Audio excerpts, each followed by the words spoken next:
तसं बघितलं तर माझ्या माहितीप्रमाणे देवेंद्रजींची टर्म 99ला सुरू झाली, त्याच्यामध्ये एकनाथरावांची 2004ला सुरू झाली.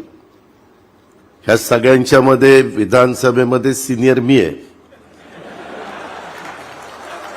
मी 90ला बॅचचा आहे.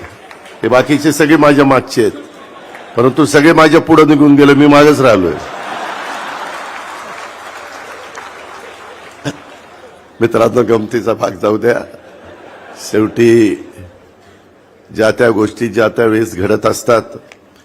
मी गमतीनं काहींना म्हणालो, अरे तुम्ही ज्यावेळेस एकनाथराव शिंदेंना सांगितलं तुम्ही जर आला इतके आमदार घेऊन तर मुख्यमंत्री करणार, मला सांगायचं मी तर सगळी पार्टीच आणली असती.